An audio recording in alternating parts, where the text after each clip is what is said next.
Saudari-saudara yang terkasih di dalam Tuhan Yesus, marilah kita berdoa. Dalam nama Bapa dan Putra dan Roh Kudus.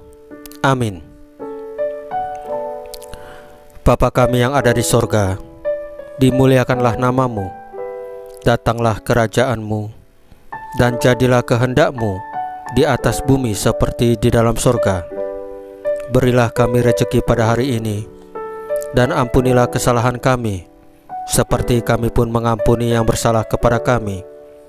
Dan janganlah masukkan kami ke dalam pencobaan, tetapi bebaskanlah kami dari yang jahat. Ya Roh Kudus, hadirlah saat ini untuk memimpin dan membimbing kami dalam membaca firman Tuhan Yesus, sehingga kami dapat mengerti maknanya dan dapat kami laksanakan dalam hidup kami sehari-hari di tengah masyarakat kami. Pembacaan Injil Matius pasal 28 ayat 8 sampai dengan 15 dengan perikop dusta Mahkamah Agama. Mereka segera pergi dari kubur itu dengan takut dan dengan sukacita yang besar, dan berlari cepat-cepat untuk memberitahukannya kepada murid-murid Yesus. Tiba-tiba Yesus berjumpa dengan mereka dan berkata, "Salam bagimu." Mereka mendekatinya dan memeluk kakinya serta menyembahnya. Maka kata Yesus kepada mereka, "Jangan takut. Pergi dan katakanlah kepada saudara-saudaraku, supaya mereka pergi ke Galilea, dan di sanalah mereka akan melihat aku." Ketika mereka di tengah jalan, datanglah beberapa orang dari penjaga itu ke kota dan memberitahukan segala yang terjadi itu kepada imam-imam kepala. Dan sesudah berunding dengan tua-tua, mereka mengambil keputusan, lalu memberikan sejumlah besar uang kepada serdadu-serdadu itu, dan berkata, "Kamu harus mengatakan bahwa murid-muridnya datang malam-malam dan mencurinya ketika kamu sedang tidur. Dan apabila hal ini kedengaran oleh wali negeri, kami akan berbicara dengan dia, sehingga kamu tidak beroleh kesulitan apa-apa." Mereka menerima uang itu dan berbuat seperti yang dipesankan kepada mereka. Dan cerita ini tersiar di antara orang Yahudi sampai sekarang ini. Demikianlah sabda Tuhan. Terpujilah Kristus.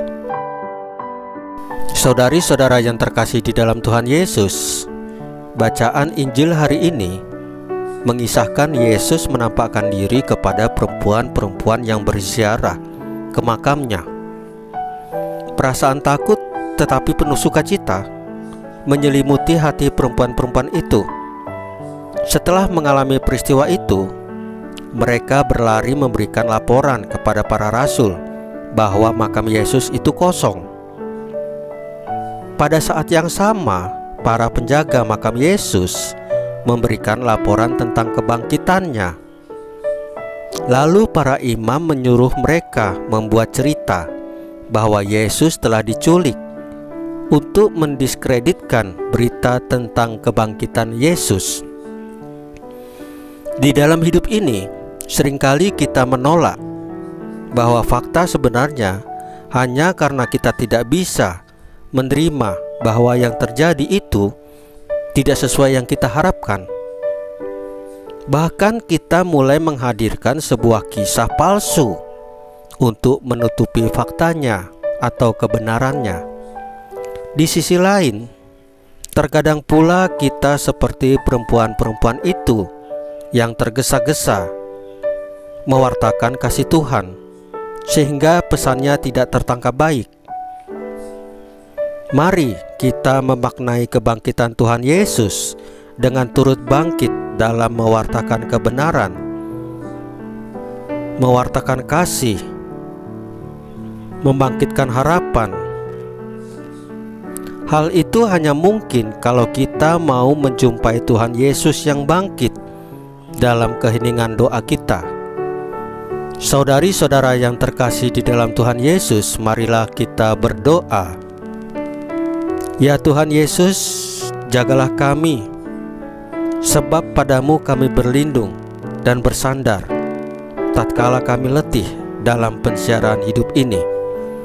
Salam Maria, penuh rahmat, Tuhan sertamu.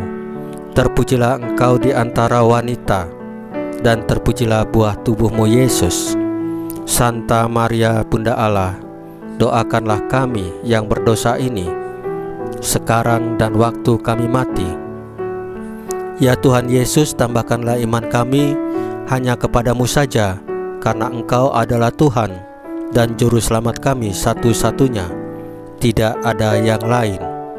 Dalam nama Bapa dan Putra dan Roh Kudus. Amin. Saudari-saudara yang terkasih di dalam Tuhan Yesus, bacaan firman dan renungan hari ini sudah selesai. Tuhan Yesus memberkati kita semua.